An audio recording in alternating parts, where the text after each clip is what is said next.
कल 14 सितंबर था, ठीक है ना, याद रखिए वो डेट। विश मैंने कल आपको कर ही दिया था, एग्जाम में 2-3 बार पूछी जाती है वो, तो आपको जो है उसके बारे में पता होना चाहिए। हम बात कर रहे थे वर्णमाला पर, वर्णमाला आपकी जो है कंप्लीट हो गई, ठीक है ना। इसमें एक दो डाउट थे आपके, तो आप कुछ पूछ रहे थे उस दिन, तो क्लास का समय हो गया था, उसे पूछते हैं। और ये वर्णमाला मैंने आपको बताई थी, आपके पास जो आएगी 15 नंबर की वर्णमाला आएगी, तो इसको जो है आपने रेडी करके रखना है। तो आप पूछो, उसमें क्वेश्चन पूछो कि आपके क्वेश्चन क्या थे। विनीता जी आप पूछ रहे थे कुछ। सर मेरे डाउट तो हो गए थे। हो गए थे ना? अच्छा चलो, और किसी का कोई डाउट था? अच्छा बसंत आप पूछ रहे थे ना, वो अनुनासिक के कुछ पूछ रहे थे ना आप? जैसा अनुनासिक पूछ रहा था। अच्छा, तो अनुनासिक देखो, अनुनासिक कुछ नहीं होता है। जो आपके पास एक ऐसा क्वेश्चन आएगा आपके पास कि अनुनासिक किसे कहते हैं, तो देखो अनुस्वार तो बेसिकली एक तो अनुस्वार विसर्ग होता है, एक तो ये अंग जो है ये होता है। अनुनासिक बेसिकली यही होता है। तो जैसे कि इसकी जो होते हैं ना, देखो जो ये अनुस्वार होता है, ये जो आपकी आवाज आती है, इसकी आवाज जो आती है आपके पास किससे आती है? इसकी आवाज आती है आपके पास नाक से, ठीक है ना, अंग जैसे आप बोलते हो। जो अनुनासिक होती है इसके पास जो है मुख और नाक दोनों से आती है। और इसको आप ज्यादा चक्कर में ना पड़ के बस ये याद रखो, जो ये चंद्र बिंदु होता है ना, यही अनुनासिक होता है, चंद्र बिंदु। आपके पास 4 ऑप्शन होंगे, उसमें लिखा जाएगा कि कौन सा अनुनासिक है। तो जिस वर्ण पर चंद्र बिंदु लगा हुआ होगा वही क्या होगा, अनुनासिक होगा, ठीक है ना। ये आपने जो है ध्यान रखना है। 1 मिनट रुको, इसका वो पेन कहाँ लिखने वाला? तो वही वाला है, अच्छा अच्छा, पेन ही चोरी हो गया। चलो कोई नहीं। तो ये आपका जो है अनुनासिक है। तो समझ गए अनुनासिक क्या? आपके पास 4 वर्ण आएंगे, जैसे आज से पूछा जाएगा राम, सीता, मोहन, आंख, इनमें से कौन सा अनुनासिक शब्द है? तो आंख में आ रहा है चंद्रबिंदु, ये वाला। तो ऐसे करके 4 ऑप्शन आएंगे, आप पूछ लेना, इतनी बड़ी कोई बात थी नहीं इसमें, ठीक है ना। बाकी वो मैंने बता दिया था, ये अनुस्वार मैंने बता दिया था, बस इसकी साउंड जो है आपके पास दोनों जगह से आती है, तो इस बेसिस में से थोड़ा सा अंतर ध्यान रखना होगा। तो ये आप जो है समझ गए थे। और किसी का? तो अब ये बताओ, आप जो है प्रैक्टिस कर रहे हो? देखो मैंने आपको बताया था, होता क्या है, अब तुम देखो, ये आपका 15 नंबर का कंप्लीट हो चुका है, और 15 नंबर आप ये मान के चलो, 15 नंबर इससे बाहर अब कुछ नहीं आने का। एक चीज और छूट गई है इसमें 15 नंबर में, मैंने कल जाके जो है देखी थी, वो बतानी मुझे स्वर में थी, लेकिन वो मैंने आपको बताया था कि थोड़ा सा जो है मुझे उस पर जो है हल्की सी रिसर्च वगैरह करनी थी, तो उसका जो है मैंने स्वर में बताया नहीं था।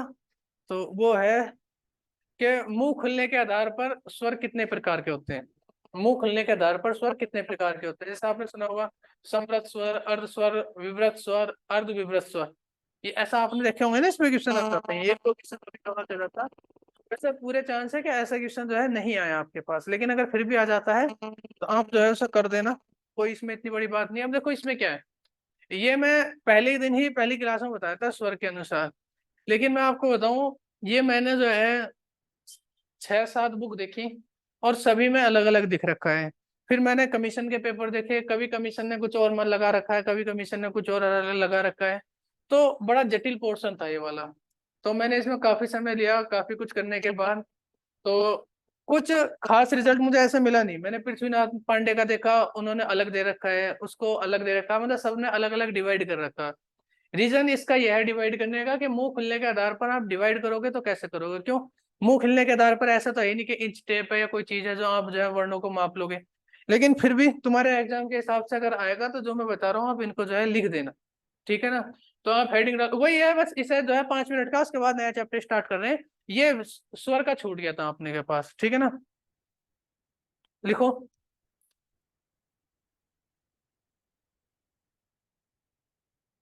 मुंह खोलने के आधार पर स्वर 4 प्रकार के होते हैं, ठीक है ना। तो इसमें जो है पहले लिखो आप पहले लिखो समृत स्वर,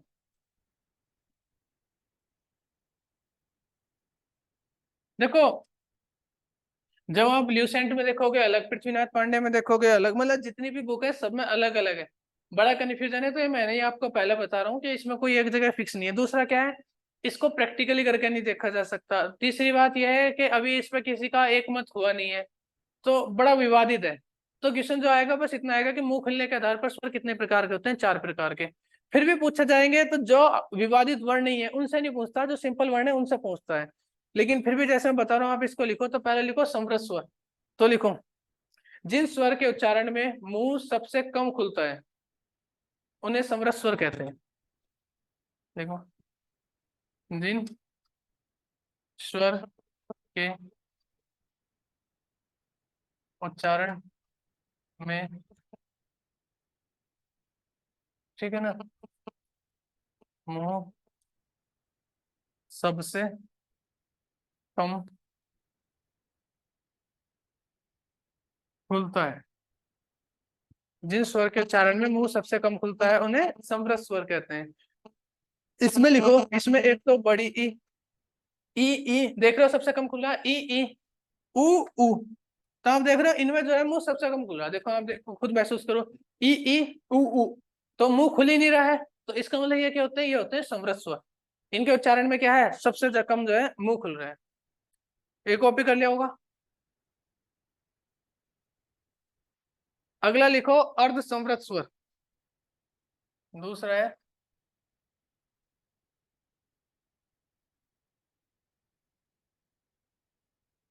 लिखो, लिखो इसके बारे में।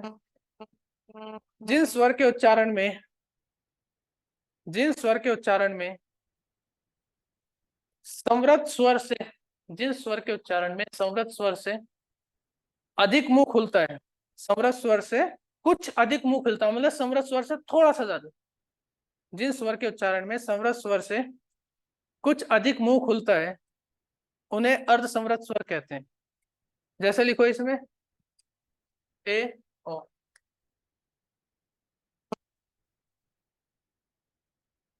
लिखो, अब लिखो विवृत स्वर। ये क्या है, अर्ध समृद्ध स्वर? हाँ, अर्ध समृद्ध स्वर। अगला तीसरा है विवृत स्वर। मैंने बताया ना बड़ा विवादित है, इस पर डिस्कस करेंगे हम बाद में, ठीक है ना। अभी थोड़ा सा सिलेबस बढ़ लेते हैं। ये जितनी ये विवादित अर्ध चीज, है, क्या लिखा है आपने? अर्ध, अर्ध, ए द अर्ध।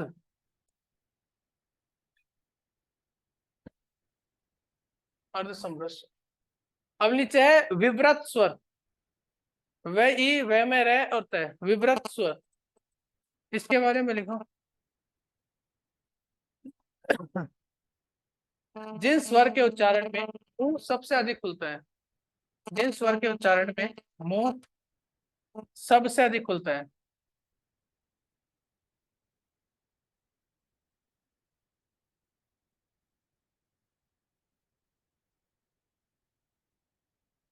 ठीक है ना। अब बताओ जिसके सबसे ज्यादा मुंह किस में खुलता है, आ।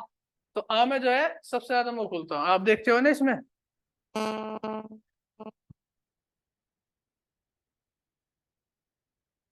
ठीक है। अगला है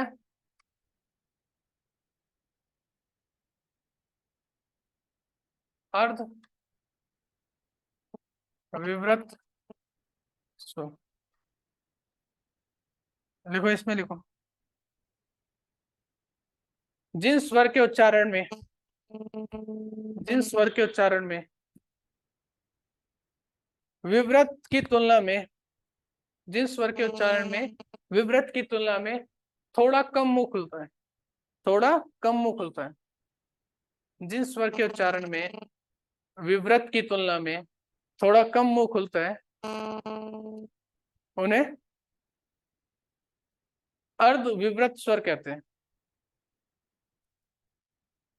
जैसे आ, ए, ओ।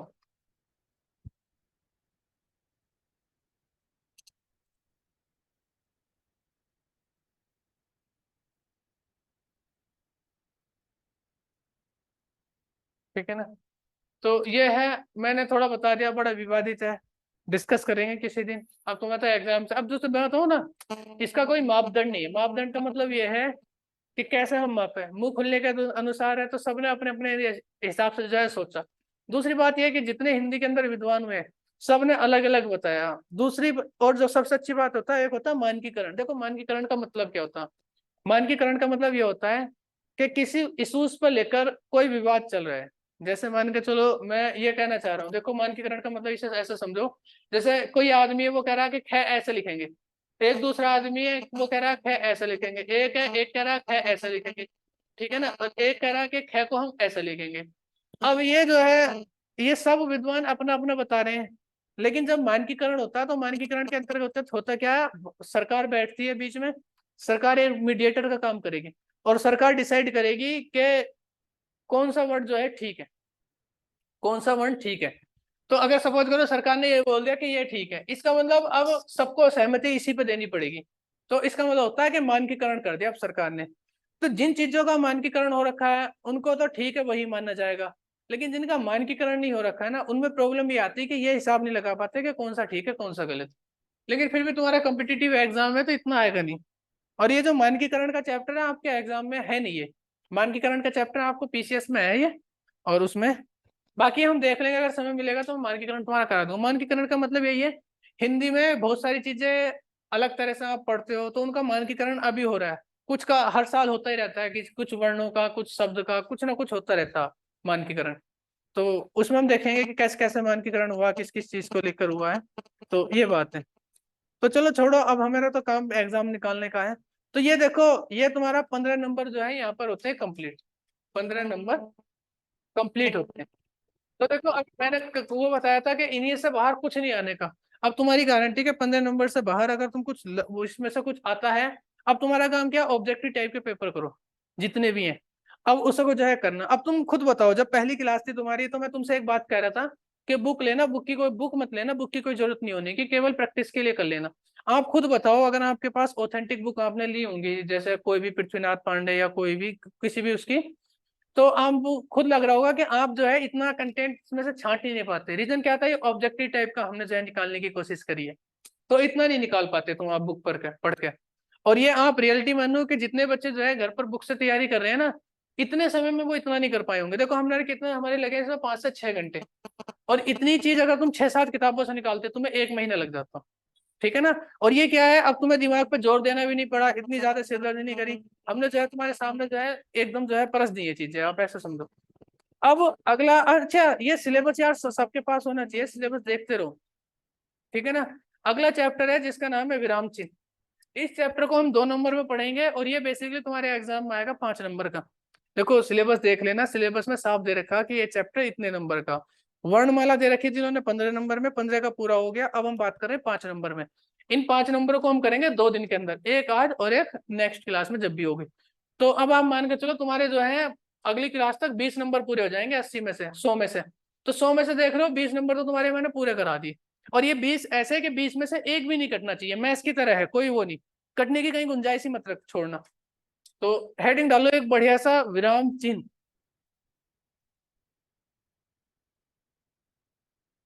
अच्छा बताओ, ये चिन्ह होता है या चिन्ह होता है? चिन्ह। ये होता है चिन्ह, ठीक है ना। ये इस तरह से लिखना आपके पास। पिछले साल ये उसमें अपर के पीसीएस के उसमें मेंस में पूछा गया था कि चिन्ह की सही वर्तनी क्या होती है, तो उन्होंने ऐसे लिख रखा था कि इनमें से बताओ कौन सा चिन्ह, चिन्ह की सही वर्तनी लिखो, यस सही है ये अपने आप में, तो ऐसे लिखना था। और इसका मतलब आप जानते हैं इसका मतलब क्या होता, ये, ठीक है ना। तो तुम्हारे पीसीएस के एग्जाम में आया हुआ तो इस बार भी आ सकता है, कोई वो नहीं है। अच्छा विराम चिन्ह के बारे में एक एक करके हमने पढ़ना है।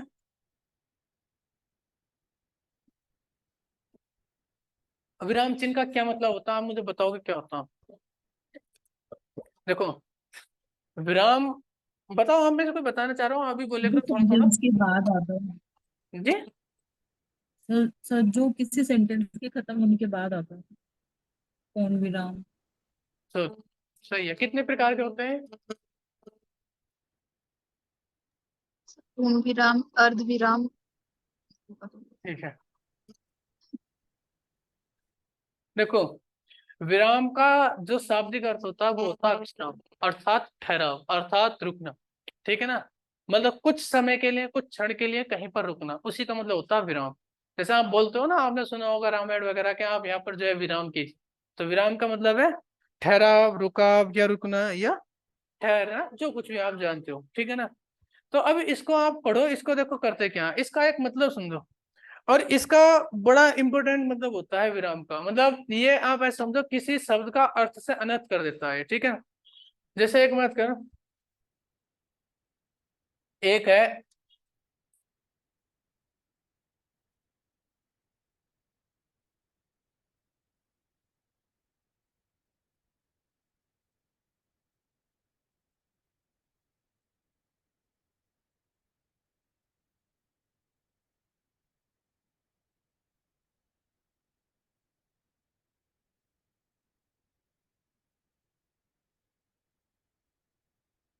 अब ये दो सेंटेंस मैंने लिखे हैं दो वाक्य लिखे हैं।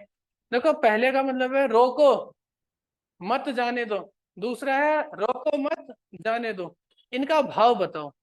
देखो, यहाँ वर्ण भी रोको रोको, मत मत, जाने जाने, दो दो, तो शब्द तो वही लिखे हुए हैं जो पहली लाइन में, वही दूसरी लाइन में।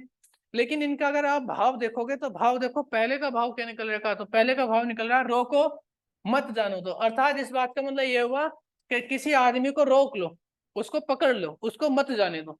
दूसरा है रोको मत जाने दो, अर्थात उसको छोड़ दो, उसको जाने दो। तो आप देख रहे हो, एक ही विराम चिन्ह जो है, एक ही वाक्य का अगर आप देख रहे हैं, यहाँ लगा देते हैं तो अर्थ कुछ और निकल रहा है, और यहाँ लगा देते हैं तो अर्थ कुछ और निकल रहा है। तो हिंदी वर्णमाला में आप, सॉरी, हिंदी के अंदर इनका चिन्हों का एक विशेष महत्वपूर्ण योगदान होता। ठीक है ना, तो ये है। तो अब हम इन्हीं चिन्हों के बारे में पढ़ेंगे कि कौन से चिन्ह को क्या करते हैं, क्या कहते हैं। तो आप लिखो विराम चिन्ह, हेडिंग डालो, और इसके बारे में 2 लाइन लिखो। लिखो, विराम का शाब्दिक अर्थ होता है विश्राम। विराम का शाब्दिक अर्थ होता है विश्राम। ये मैंने लिख दिया है, विश्राम कैसे लिखा जाता। विराम का शाब्दिक अर्थ होता है विश्राम अथवा ठहराव। ठहराव,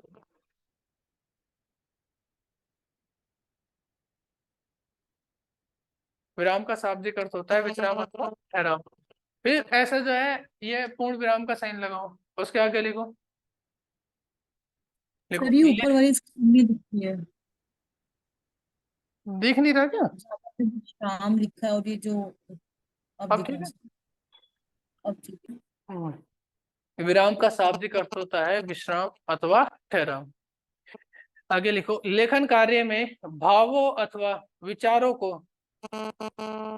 लेखन कार्य में भावों अथवा विचारों में ठहराव के लिए, भावों अथवा विचारों में ठहराव के लिए विराम चिन्ह का प्रयोग करते हैं। विराम चिन्ह का प्रयोग करते हैं।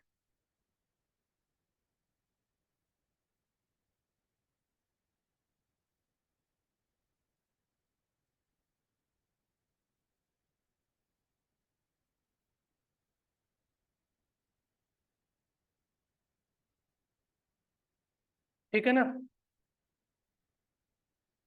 अब चलो, ये तो बात हो गई विराम चिन्ह के बारे में। विराम चिन्ह का मीनिंग आप समझ गए, अर्थ आप समझ गए। सबसे पहला क्वेश्चन ये होता है कि विराम चिन्ह होते, ये जो चिन्ह है वो कितने प्रकार के होते हैं? बताओ, कोई बताओ। कई बार, कम से कम 8 से 10 बार ये क्वेश्चन आ रखा है, ये तुम्हारे एग्जाम में पूछा जाएगा। मतलब ये फिक्स है, ये 100% है, ये क्वेश्चन तुमसे पूछा जाएगा। देखो, इसी चैप्टर से 5 क्वेश्चन बनेंगे, तो 5 में एक तो मैं तुम्हें बता दे रहा हूँ, 4 जो है अंदर से हम पकड़ेंगे। ये तो फिक्स है। यही पूछा जाएगा कि विराम चिन्ह कितने प्रकार के होते हैं। सर 13। लिखो, श्री कामता प्रसाद के अनुसार,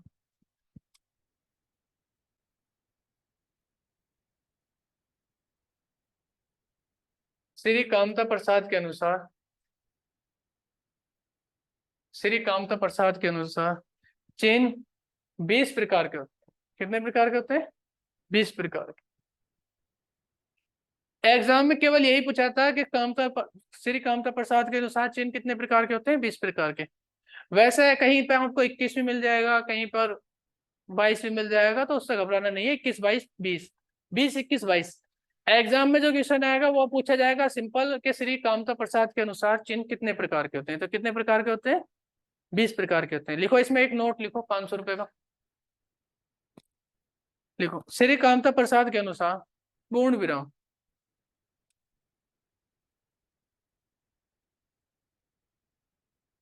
श्री कामता प्रसाद के अनुसार पूर्ण विराम ऐसा लगाते हैं, डंडा खींच देते हैं ऐसे, जो आप करते हो इसे। श्री कामता प्रसाद के अनुसार पूर्ण विराम को छोड़कर, पूर्ण विराम को छोड़कर अन्य विराम चिन्ह अंग्रेजी भाषा से लिए गए। श्री कामता प्रसाद के अनुसार पूर्ण विराम को छोड़कर अन्य विराम चिन्ह अंग्रेजी भाषा से लिए गए हैं। क्या वो भी है?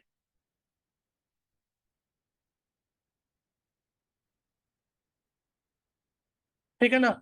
अच्छा आप समझ गए चिन्ह क्या होते हैं, ये मैंने बता दिया। ये कितने प्रकार के होते हैं ये बता दिया। कैसे एग्जाम में क्वेश्चन पूछा जाएगा ये बता दिया, तो याद हो गया। अब देखो मैं क्लास के अंदर ही तुम्हें सारे, अब हमने 20 के 20 चिन्हों के बारे में पढ़ना है, किस चिन्ह का प्रयोग कहाँ पर होता है कहाँ से। तो सबसे पहले पूर्ण विराम से ही पढ़ते हैं कि पूर्ण विराम क्या होता है, कहाँ से इसका जो है हम करते हैं। तो पहला डालो 20 के 20 के बारे में हमने पढ़ना।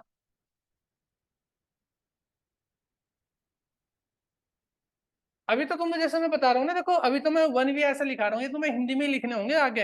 अभी मैं तुम्हें प्रेशर नहीं डाल रहा हूँ क्योंकि अभी हम काम काम की चीजें पढ़ लेते हैं। देखो अभी मैं ज्यादा ज्ञान के उसके चक्कर में नहीं पढ़ रहा हूँ। मैं पहले ये सोच रहा हूँ कि आपका जो है 10-15 दिन के अंदर जो है जितनी जल्दी कि आपका सिलेबस करा दिया जाए, फिर छोटी छोटी चीजें हम जो है देखते रहेंगे। लिखो पहले लिखो पूर्ण विराम,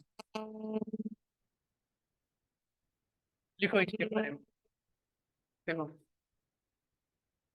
प्रत्येक पूर्ण वाक्य के अंत में, प्रत्येक पूर्ण वाक्य के अंत में, प्रत्येक पूर्ण वाक्यों के अंत में तथा प्राचीन भाषा के, तथा प्राचीन भाषा के पदों में, तथा प्राचीन भाषा के पदों में यति के स्थान पर, यति, यति के स्थान पर, यति के स्थान पर पूर्ण विराम का, पूर्ण विराम चिन्ह का प्रयोग करते हैं, या पूर्ण विराम का प्रयोग करते हैं।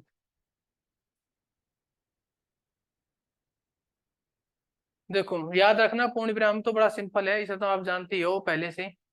अगर कोई वाक्य है जिसका भाव अपने आप में पूर्ण हो चुका हो, या कोई भी वाक्य जो अपने आप में पूर्ण अर्थ देता हो, तो वहां पर आप जो बात करेंगे वहां पूर्ण विराम का प्रयोग करेंगे। बात करते हैं ये यति। तो यति का मतलब होता है कि जैसे आपने दोहे पढ़े होंगे, कनक कनक के 100 गुनी, मादकता अधिकाय, इस तरह से आपने सुने होंगे। जैसे ये हनुमान चालीसा पढ़ते हो, तो हनुमान चालीसा में आपने देखा होगा ऐसे ये लाइन खिंची हुई होती है, तो कहीं पर एक होती कहीं पर दो होती। तो इस बात का मतलब ये होता है कि यहाँ पर ठहराव करना है, ठहरना है या रुकना है। तो जैसे आप देखते हो ना ऐसा वाक्य लिखा होगा, थोड़ा एक लगा हुआ होगा फिर दो, तो इसका मतलब यह है कि जहाँ एक लगा हुआ है पूर्ण विराम चिन्ह, वहां तो कम समय के लिए ठहरना है, और जहां पर ये दो लगे हुए हैं वहां पर थोड़ा ज्यादा समय के लिए ठहरना। अगर आगे कहीं तीन भी दे जाए इसका मतलब है थोड़ा सा और ज्यादा समय के लिए ठहरना है। हनुमान चालीसा आप पढ़ते होगे तो उसके सापेक्ष में आप इसका जो लगा लेते हो। तो यति का मतलब समझ गए यति क्या होती है। बाकी जब हम आगे इनको पढ़ेंगे तो आगे यति को हम उसमें पढ़ ही लेंगे। और बाकी वैसा होता है कि जब वाक्य क्या दे, ये पूर्ण अर्थ दे, तो पूर्ण अर्थ का मतलब होता है कि आप इसका एक वाक्य में लिख लो, जैसे पेड़ हमें शुद्ध हवा देते हैं,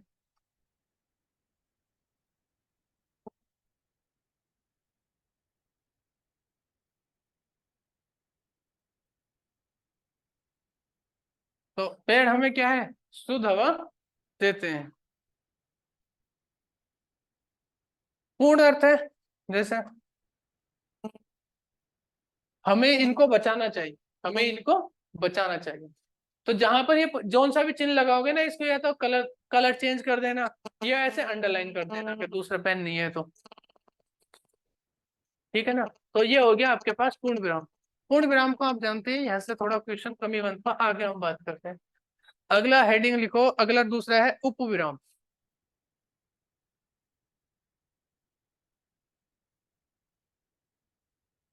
एक क्वेश्चन यहाँ से बनेगा तुम्हारे पास, होगा क्या ये तीन चेन होते हैं, एक होता उपविराम, एक होता अल्पविराम, एक होता अर्धविराम। एक तो इन तीनों चिन्हों के बारे में ही कंफ्यूजन होता है कि कौन सा अल्पविराम है, कौन सा अर्धविराम है और कौन सा उपविराम है। तो उपविराम का जो चिन्ह होता है, उपविराम का साइन जो होता है बच्चा, वो इस तरह से होता है, इस तरह से। ये आपके पास क्या होता है, ये होता है उपविराम। क्या होता है ये? उपविराम। लिखो आप इस बात को। सर 2 डॉट है ना? हाँ, 2 डॉट।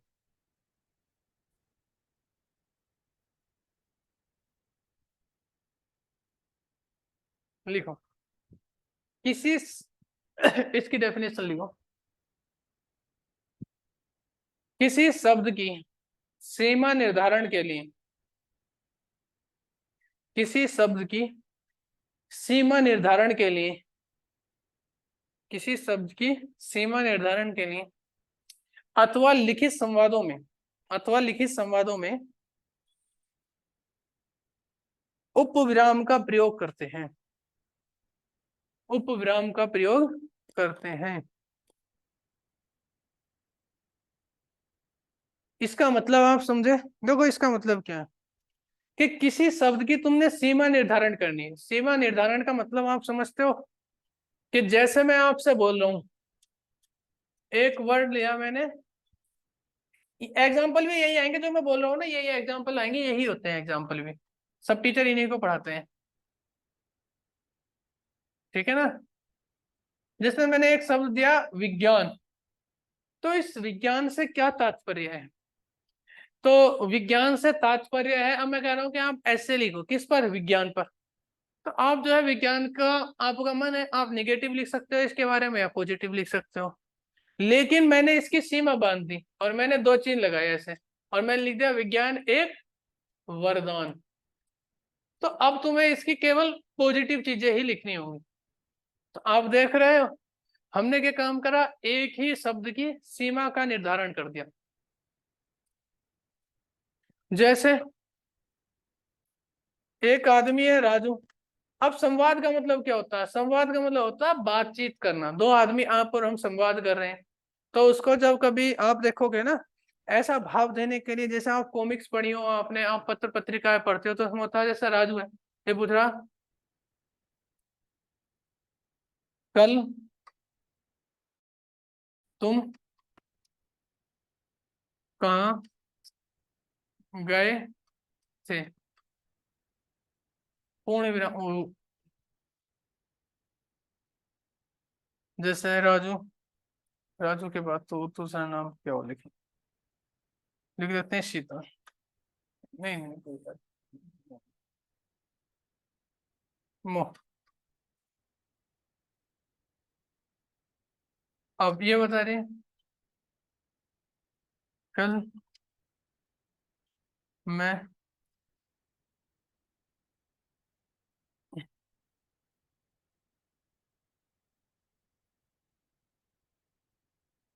स्कूल गया। आप देख रहे हो तो हम ये संवाद कर रहे हैं, मतलब राजू मोहन से संवाद कर रहे हैं। तो इस जगह पर क्या है, अब एग्जाम में कैसा आया था, 2-3 बार क्वेश्चन इस तरह से पूछा था कि निम्न में से कौन सा उपविराम है, और ऐसे एक चिन्ह ऐसा होगा, एक ऐसा होगा, एक ऐसा होगा और एक ऐसा होगा, तो 4 ऑप्शन होंगे। या एक बार क्वेश्चन ऐसा पूछा गया था इसमें कि वाक्य लिखा हुआ था कि ये कौन सा चिन्ह है, चिन्हों का नाम पूछ लिया था, या ऐसा पूछा जाएगा कि ऐसा अंडरलाइन करके देता कि इस चिन्ह के स्थान पर और दूसरा कौन सा चिन्ह का आप जो है प्रयोग कर सकते हो। तो इसके स्थान पर हम निर्देशक चिन्ह का भी प्रयोग कर सकते हैं ऐसा, लेकिन हम जब निर्देशक चिन्ह पढ़ेंगे तब उसको वहां पढ़ लेंगे, ठीक है ना। क्योंकि अभी हम उपविराम पढ़ रहे हैं, तो उपविराम के ही बारे में देखो। ऐसा होता है ना, एक क्वेश्चन ऐसा पूछा था कि इस चिन्ह के स्थान पर और दूसरा किस चिन्ह का प्रयोग हो सकता, ठीक है ना। तो ये हो गया। तो पहला हमने देखा पूर्ण विराम, दूसरा हमने देखा उपविराम। अब आप तीसरा देखो और तीसरा डालो अर्ध विराम। ये 2 हो गए ना। तीसरा है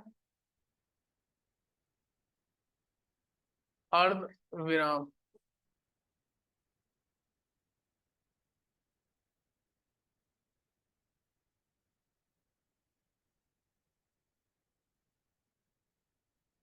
अब पहले ये बताओ अर्ध विराम का आप यूज क्या कर सकते हो। उप विराम तो ऐसे था, अर्धविराम कैसे होगा? तो अर्धविराम बताएगा कोई? सर डॉट और नीचे कॉमा। डॉट और नीचे कॉमा जो लगता है। जी जी जी, ये है अर्धविराम। ऐसे करके और ऐसे, ये थोड़ा सा बना देना।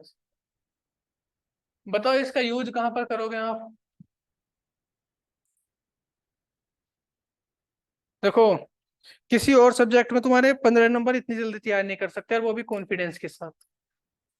समझ रहे हो ना? अब देखो 5 नंबर में तुम्हारे 2 क्लास में वो करा दूंगा, तभी मैं बोला था कि हिंदी में मार्क्स बहुत अच्छे आएंगे तुम्हारे। लिखो, इसके बारे में बताओ कोई अगर बताना चाह रहा हो।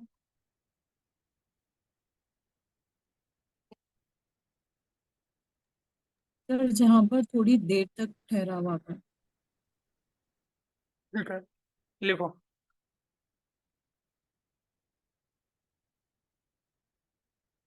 जब एक वाक्य का भाव, जब एक वाक्य का भाव दूसरे वाक्य में पूरा होता हो, जब एक वाक्य का भाव दूसरे वाक्य में पूरा होता हो,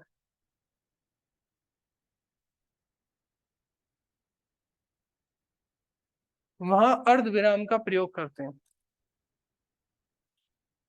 वहां अर्धविराम का प्रयोग करते हैं।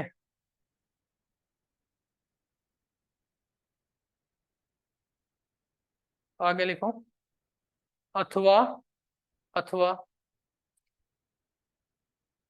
जहां पूर्ण विराम से, अथवा जहां पूर्ण विराम से,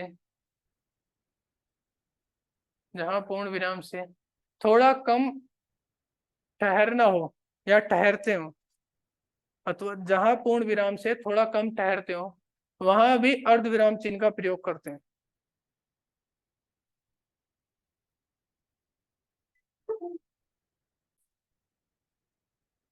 ठीक है, लिखो। लिख लिया तक इसका प्रयोग समझ गए? एक नोट करके वो लिख लो, नोट लिख लो अभी।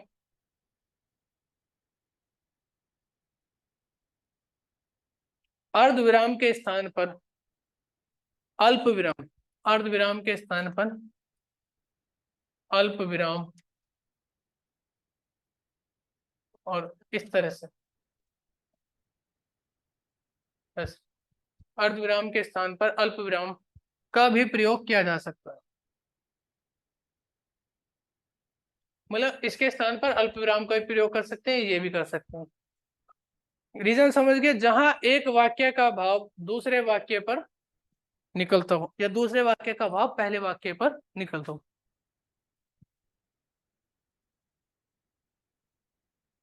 जैसे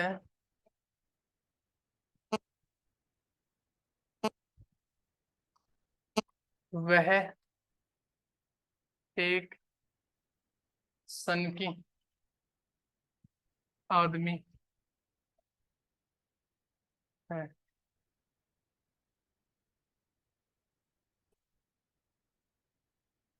ऐसा उसके दो दोस्त।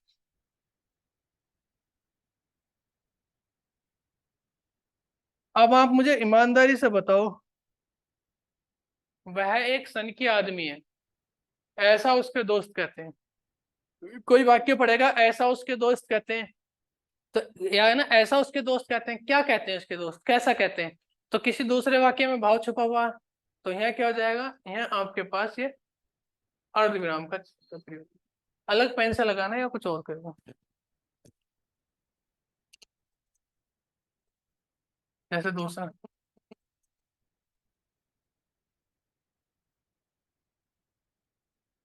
उसकी माँ बीमार थी,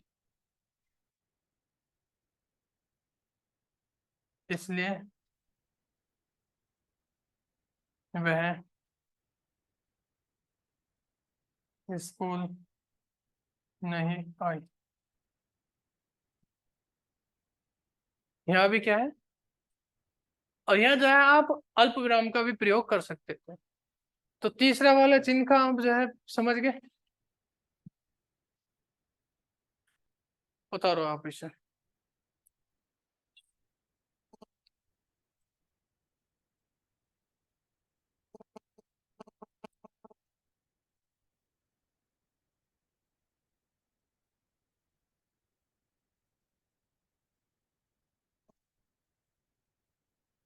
अगला लिखो अल्प विराम।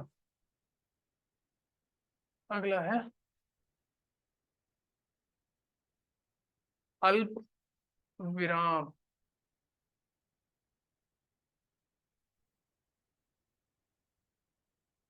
अल्प विराम आप जानती हो कैसा है, नीचे को लगा देते हैं थोड़ा सा। लिखो इसके बारे में। इस अल्प विराम का प्रयोग व्यापक है। अल्प विराम का प्रयोग व्यापक है। अल्प विराम का प्रयोग व्यापक है। इस चिन्ह का प्रयोग, इसका प्रयोग कम ठहराव के लिए करते हैं। अल्प विराम का प्रयोग व्यापक, व्यापक मतलब बड़ा है, मतलब काफी, इसके कई सारे पार्ट में हम इसे पढ़ेंगे यहाँ से आगे थोड़े से। अल्प विराम का प्रयोग व्यापक है, इसका प्रयोग कम ठहराव के लिए करते हैं।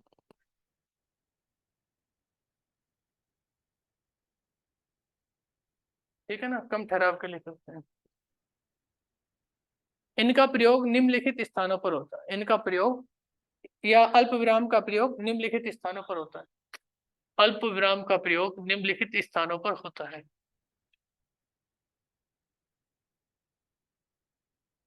पहला लिखो,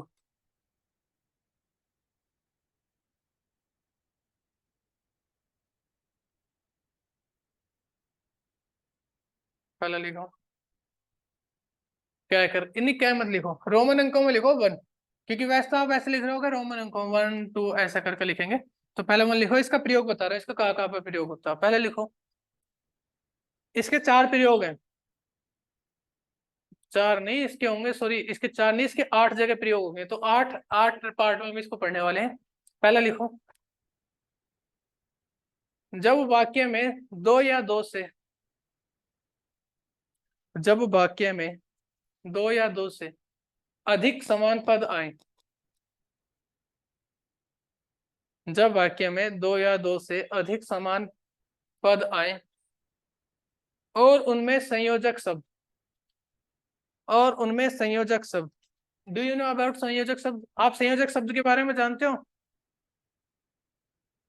बताओ, उनमें संयोजक शब्द होते हैं और, तथा, वह, या, इत्यादि, वह, एवं, आदि। ब्रैकेट में करके लिख लेना, आपको पता रहे कि संयोजक शब्द कौन से होते हैं। जब वाक्य में 2 या 2 से अधिक समान पद आए और उनमें संयोजक शब्द, ब्रैकेट में और, तथा, वह, यह, आदि की गुंजाइश हो, आदि की गुंजाइश हो, तो उस स्थान पर अल्प विराम का प्रयोग करते, तो उस स्थान पर अल्प विराम का प्रयोग करते हैं।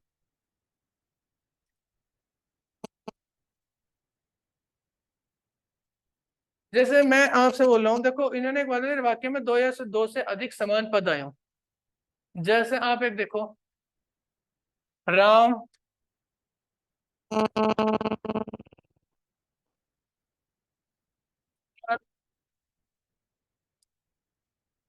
सुशील दयालु, राम सुंदर सुशील दयालु। बोलना 1 2 वर्ड और तारीफ में कुछ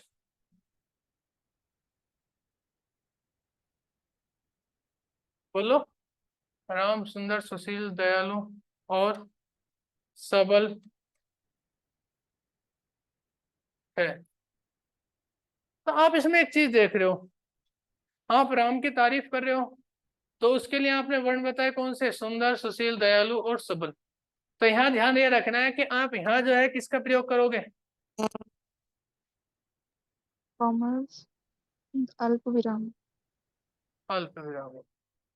याद रखना, यहाँ करोगे और यहाँ करोगे, यहाँ नहीं करने क्यों। और दूसरी बात ये भी याद रखनी, यहीं पे जान लो इस बात को,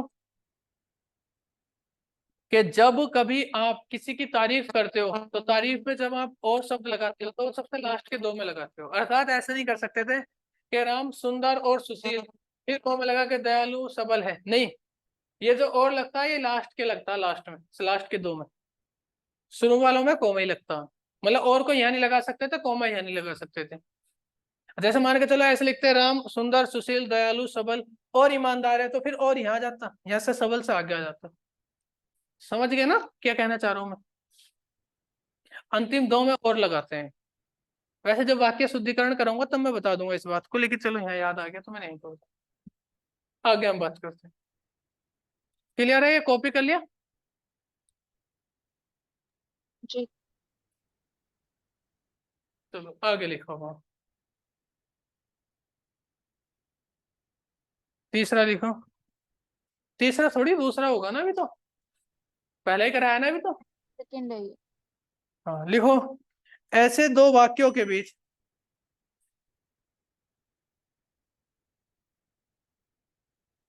ऐसे दो वाक्यों के बीच जिनका भाव एक दूसरे में निहित हो।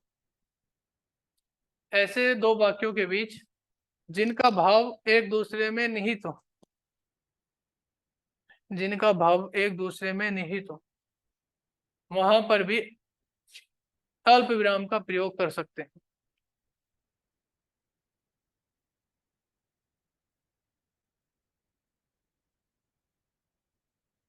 जैसे मोहन बहुत खुश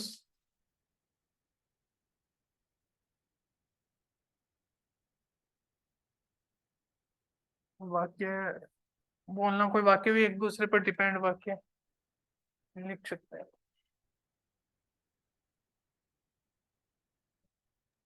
मोहन बहुत मेहनत करता है परंतु सफल नहीं हो पाता।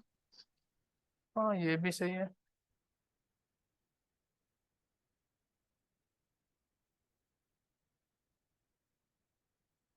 हाँ ये लिख लो, मोहन बहुत मेहनत करता है परंतु सफल नहीं हो पाता, यहाँ जो है अल्पविराम लगा देंगे। बाकी मैंने दो तो इसके वो लिखा दिए थे, ये लिख देना। मोहन बहुत खुश था, वह नाना वो वह बाप जो बनने वाला था। मोहन बहुत खुश था, वह, क्या लिख रहा हूँ मैं, मोहन बहुत खुश था, वह बाप जो बनने वाला। दोनों में से लिख लो, दोनों लिख लो, क्या लगा।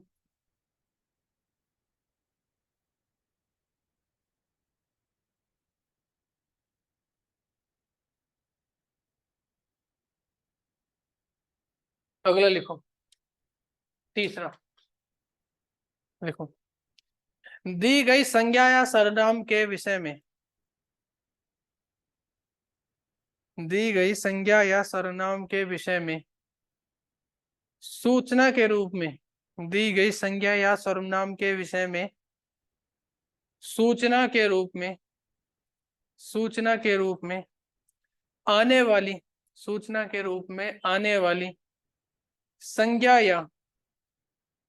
या वाक्य के पहले और बाद में, संज्ञा या वाक्य के पहले और बाद में अल्प विराम का प्रयोग किया जाता है।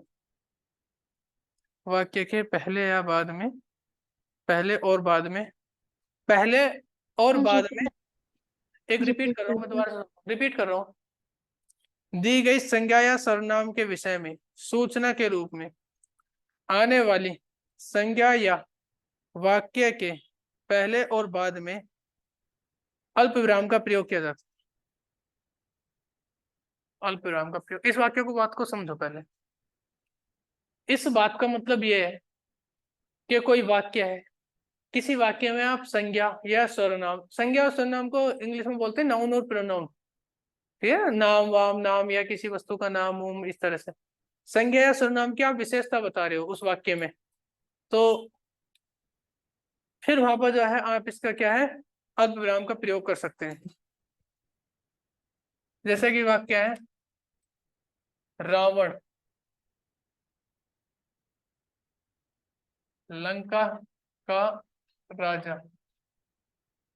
एक विद्वान था। तो आप इसमें एक चीज ऐड कर रहे हो, हमारा जो मेन वाक्य था, हमारा मेन वाक्य था रावण एक विद्वान था, लेकिन हमने इसमें एक चीज ऐड कर दी, क्या? लंका का राजा। तो हमने इसको जो है इसके अंदर बंद कर दिया। तो आप देख रहे हो रावण एक विद्वान था, वाक्य तो हमारा मेन ये था, लेकिन लंका का राजा तो हमने स्पेसिफिक कर दिया, हमने बता दिया कि हम किस रावण की बात कर रहे हैं। तो ये जो रावण है कौन सा रावण है? लंका का राजा। ठीक है ना? जैसे मोहन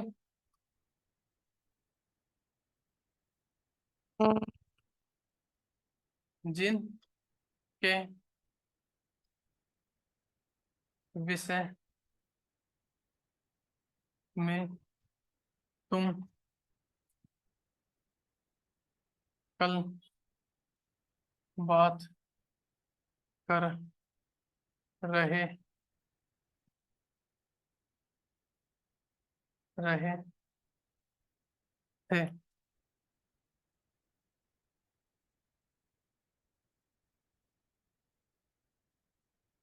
देखो हम बताने की बात तो ये कर रहे हैं क्या, कि मोहन अच्छे लेखक हैं, मोहन एक अच्छे लेखक हैं, लेकिन हमने स्पेसिफिक कर दिया क्या, कि जिनके विषय में तुम कल बात कर रहे थे। तो इस वाले को हमने क्या काम करा, इसके अंदर बंद कर दिया। किसके अंदर? अल्प विराम के अंदर।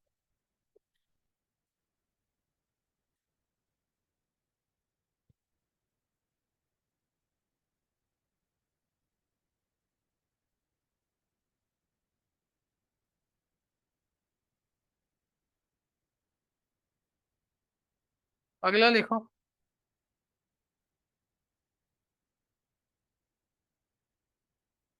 ठीक है भाई इतना। अगला लिखो, इसी का कौन सा तीसरा ना चौथा टाइप लिखो इसमें, चौथा लिखो। किसी वाक्य को संबोधित करते समय अल्प विराम का प्रयोग किया जा सकता है। सॉरी, किसी व्यक्ति को, किसी व्यक्ति, किसी व्यक्ति को संबोधित करते समय अल्प विराम का प्रयोग किया जा सकता है। जैसे दीपा एक गिलास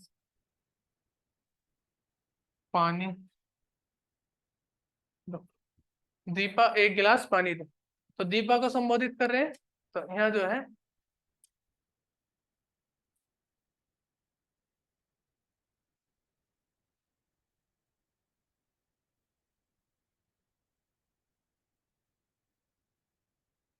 ठीक है भी, लिखो। अगला लिखो, कौन सा पांचवा ना, पांचवे में लिखो इसका प्रयोग।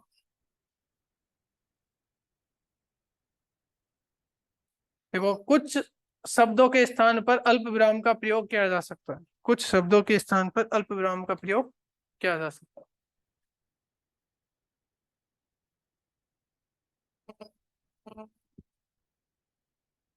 कुछ शब्दों के, जैसे चलो वाक्य लिखो। वह जहां जाता है, वह जहां जाता है वहां बैठ जाता है। एक बात बताओ, इसमें एक वाक्य है क्या, वहां, वह जहां जाता है वहां बैठ जाता है। मैं इस वहां को काट दूं और इसके स्थान पर ये अल्प विराम लगा दूं। अब आप मुझे बताओ क्या हो गया, वह जहां जाता है बैठ जाते हैं। तो इस विराम से ही, इस चिन्ह से ही आप किस भाव का अर्थ निकाल रहे हो? इसने किस चीज की साउंड निकाल दी वहां की, देखो वह जहां जाता है बैठ जाता है, तो इसने वहां की साउंड खुद ही दे दी ना। तो वहां के स्थान पर हमने इसका प्रयोग करना है।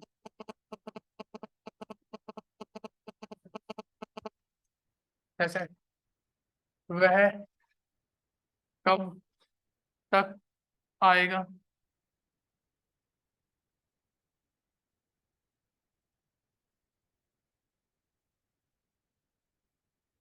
वह कब तक आएगा, कहा नहीं जा सकता।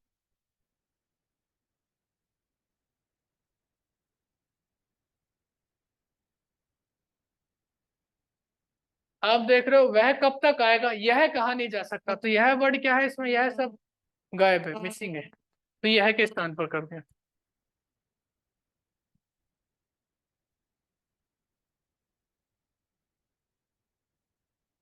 अगला लिखो।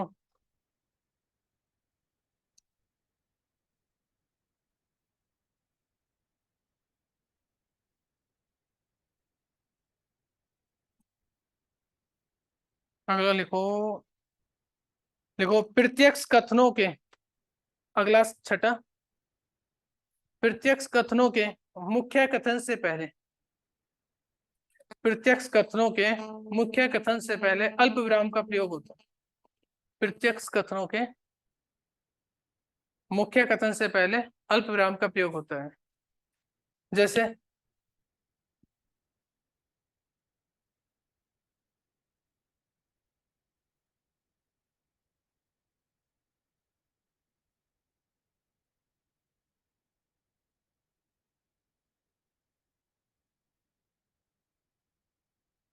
तो आप देख रहे हो पानी अमृत है, मुख्य कथन है, उससे पहले वैज्ञानिकों ने कहा पानी अमृत है, हमें इसे बचाना चाहिए, आगे भी लिख सकते हो।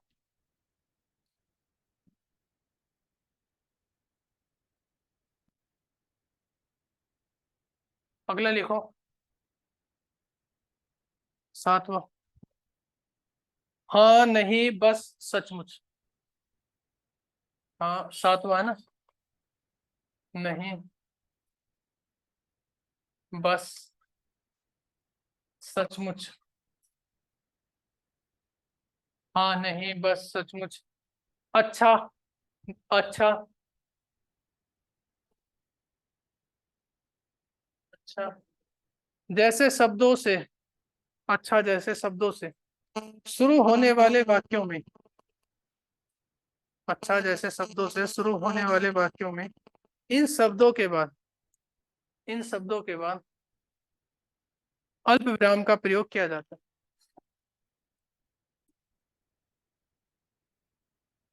इन वाक्यों के बाद अल्प विराम का प्रयोग किया जाता है।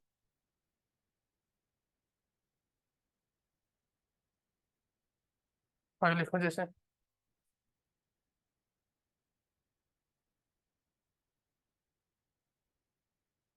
नहीं उसने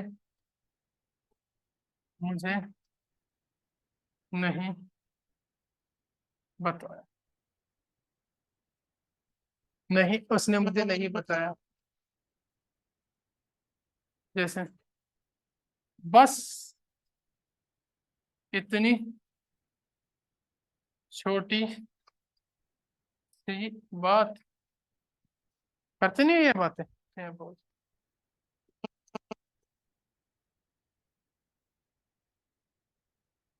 तो ये था आपके पास अल्प विराम। तो पहले तीनों को एक बार देखो, उपविराम, अल्प विराम, अर्धविराम, पहले इन तीनों में अंतर पता होना चाहिए, किसका प्रयोग कहाँ पर होते हैं ये पता होना चाहिए, ठीक है ना। देखो पिछली बार जो इसमें क्वेश्चन आया था ना, तो वो उत्तराखंड बीसीएस के मेंस में आया था, क्या था क्वेश्चन, वो था अल्प विराम किसे कहते हैं, उदाहरण सहित बताइए, ऐसे करके क्वेश्चन था, ठीक है ना, एक बार देख लेना।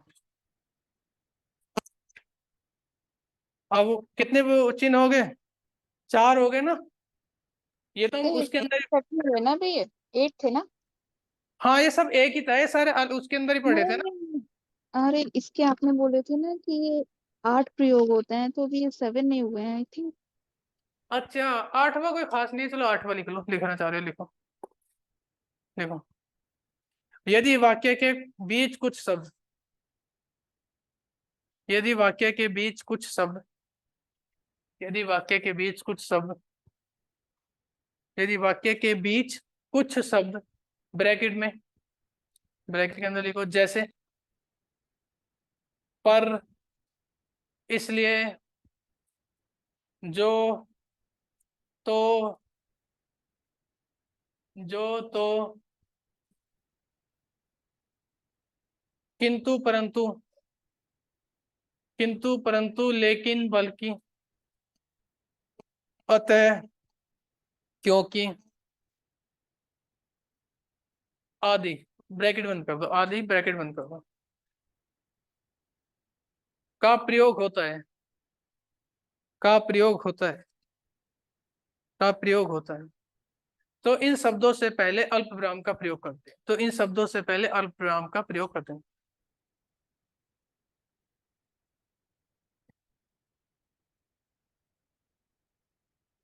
जैसे तुम्हारा घर इतनी दूर है, इसलिए मोहन नहीं जाना चाहता।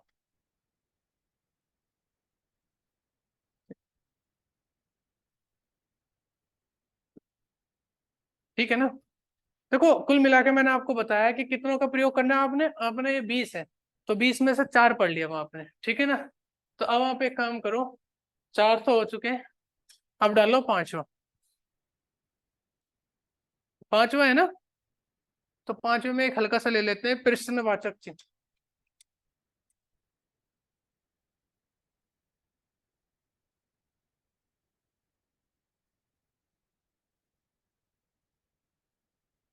बताओ इसका प्रयोग कहाँ करते होगे तुम? क्वेश्चन पूछने में। क्वेश्चन पूछने में। अर्थात तुम ये कहना चाह रहे हो प्रश्न पूछने में, यही बोल रहे हो ना?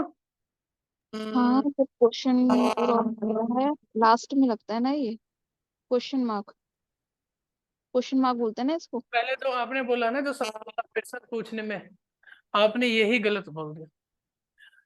लिख लो नोट में कहीं ऊपर को लिख लो। देखो 2 शब्द होते हैं, एक होता है प्रश्न पूछना, एक होता है प्रश्न क्या। आगे मैं समझाऊंगा। एक होता है प्रश्न पूछना, एक होता है प्रश्न क्या। देखो प्रश्न के अंदर ही पूछना होता है, तो ये गलत होता है, सेंटेंस ये कभी भी सही नहीं होता, ये सही होता है। ये गलत बोलते हैं हम प्रश्न पूछना, जो सही होता है वो होता है प्रश्न क्या। ठीक है ना। मैंने बताया था ना एक उसमें वाक्य शुद्धिकरण होगा, 5 नंबर की तुम्हारे पास वर्तनी आएगी, 5 की शुद्धिकरण आगे बताऊंगा। तो ये प्रश्न पूछना गलत होता है। चलो मेरे याद आ गया तो मैंने बता दिया, बाकी ऐसी कोई बात है नहीं इसके अंदर। ये लिख लेना। अब इसका प्रयोग लिखो, सही बता रहे थे आप, लिखो इसका प्रयोग, लिखो। देखो इसकी जो सही डेफिनेशन है वो ये है कि जहां प्रश्न का बोध हो, भाव हो, लिखो प्रश्न का बोध कराने वाले वाक्यों के अंत में इस चिन्ह का प्रयोग, प्रश्न का बोध कराने वाले वाक्यों के अंत में इस चिन्ह का प्रयोग करते हैं।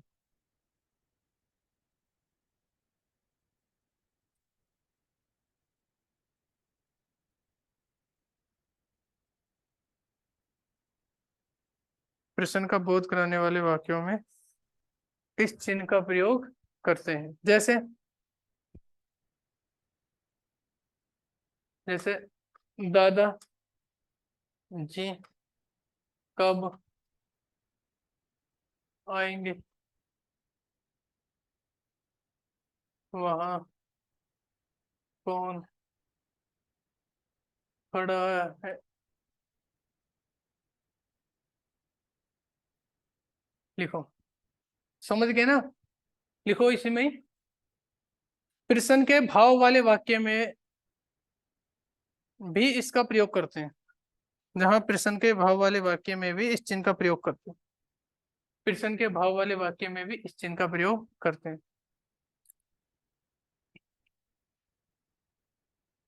इधर ध्यान दो। जैसे मैं एक बोल रहा हूं, तुम पढ़ रहे हो, तो मैंने क्वेश्चन पूछा, तो मैं जैसे मैं पूछ रहा हूँ तुम पढ़ रहे हो, तो इसका भाव क्या है? इसका भाव है कि मैं आपसे क्वेश्चन पूछ रहा हूँ। तो आप देख रहे हैं इसमें कौन कब क्या कैसे कुछ नहीं आया, लेकिन फिर भी क्या इस वाक्य ने ही बता दिया कि ये क्वेश्चन पूछ रहा है। जैसे आप जो है क्लास के अंदर बैठे हो, मैं बाहर से आया और मैंने बाहर से आने के बाद बोला कि पढ़ रहे हो, इस बात का मतलब क्या, इस बात का मतलब ये हुआ कि दिखाई तो मुझे दे रहा है, बस मैं पूछना चाह रहा हूँ कि पढ़ रहे हो या ठाली बैठे हो। तो ये भी क्या होगा, प्रश्न।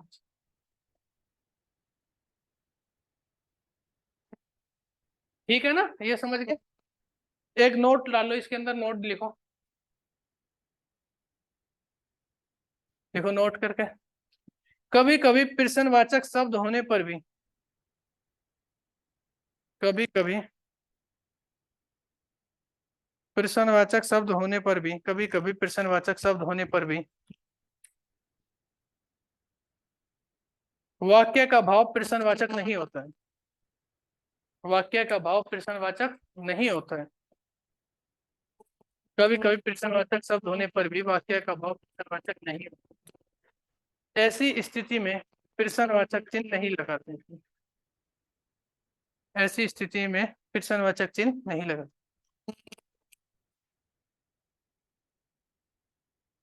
जैसे वाक्य है,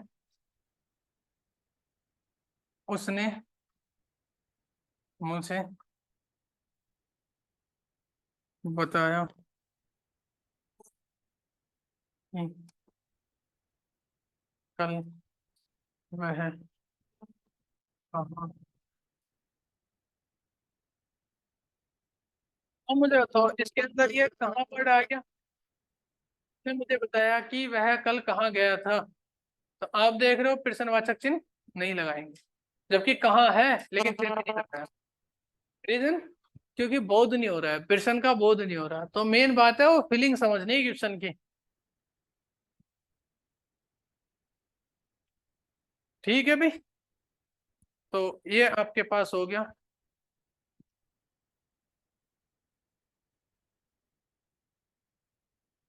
और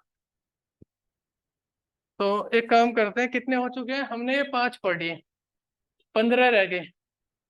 तो अगली क्लास में, कल जब भी क्लास होगी, इन 15 को मैं पूरा करा दूंगा और 5 क्वेश्चन आपके इसी में से जो है कंप्लीट हो जाएंगे। ठीक है ना। अब आप देख रहे हो तुम्हारा जो है लगभग लगभग 20 नंबर का पूरा हो चुका। और ऐसे ही जैसे अभी कल तक 15 था, अब 20 पे पहुंच गया, अभी कुछ समय बाद हम 25 पे हो जाएंगे, 30 पे पहुंच जाएंगे। ऐसे करते करते भी तुम्हारे क्या है, 100 नंबरों पर हम पहुंच जाएंगे। और फिर 100 में से भी आपके ऊपर बात होगी आप कितना करते हो। मेरी तरफ से तो 100% है, इससे बाहर कुछ नहीं आने का जितना मैं करा रहा हूँ। और ये आपको लग भी गया होगा भाई, आपको फील तो हो रहा है ना। तो ये है। बाकी अब किसी का कोई डाउट हो, समझ में, बच्चे बताओ समझ में आ रहा है अभी अच्छे से। ये बताओ कॉन्फिडेंस आ गया, हिंदी में नहीं आया। मैंने बताया पहला चैप्टर हार्ड था बस, वर्णमाला ही। और वो आता भी ज्यादा नंबर का। देखो 6 क्लासों में तुम्हारे 20 नंबर बन रहे हैं, और तुम्हें बताओ ना, पूरी हिस्ट्री पढ़ दोगे तब जाके तुम्हारे 20 नंबर नहीं आने के। ये फायदा होता है ऐसे सब्जेक्टों का जिन्हें आप सब्जेक्ट नहीं मानते ना कंपटीशन के क्षेत्र में। हो गया ना। तो जिन्हें आप जो है कंपटीशन के क्षेत्र में सब्जेक्ट नहीं मानते हो, अब इनकी देखो पावर, देखो हिंदी की पावर देखो। मतलब किसी आदमी ने हिस्ट्री से पीएचडी कर रखी है, या ज्योग्राफी से, किसी और सब्जेक्ट से, तब जाके उसके जो है 5-7 नंबर, मतलब 20 नंबर के आएंगे, आ रहे हैं ना, तब उसके इतने नहीं आने के। और लेकिन तुम्हारी दिक्कत क्या है, तुम जो सब्जेक्ट होते हैं ना उनको इतना वो नहीं देते। जैसे आरओ में भी यही होगा, आरओ के अंदर भी तुम्हारी जो है 50 नंबर की मैथ्स रीजनिंग आएगी। और यहाँ जो है बच्चे पूरे में से पूरे ले आते हैं। और कुछ अभी भी हैं अपने इंस्टीट्यूट में, काफी बच्चे तो मैं देख रहा हूँ दिन रात जो है वही पढ़ रहे हैं, ह्यूमैनिटीज के पढ़ रहे हैं और कर रहे हैं आदो की तैयारी। मैंने कहा हो जाएगा फिर से। तो सही रणनीति के तहत चलो, निकल जाएगा। समझ में आ रहा है ना। फिर किसी का कोई डाउट हो तो पूछो, नहीं तो फिर कैंसिल करते हैं यार आज। एक तो क्लास की टाइमिंग बहुत अच्छी है अपनी। है कुछ स्वाति या विनीता आपका कोई डाउट। नहीं। हाँ, सर। चलो फिर, थैंक यू। ओके।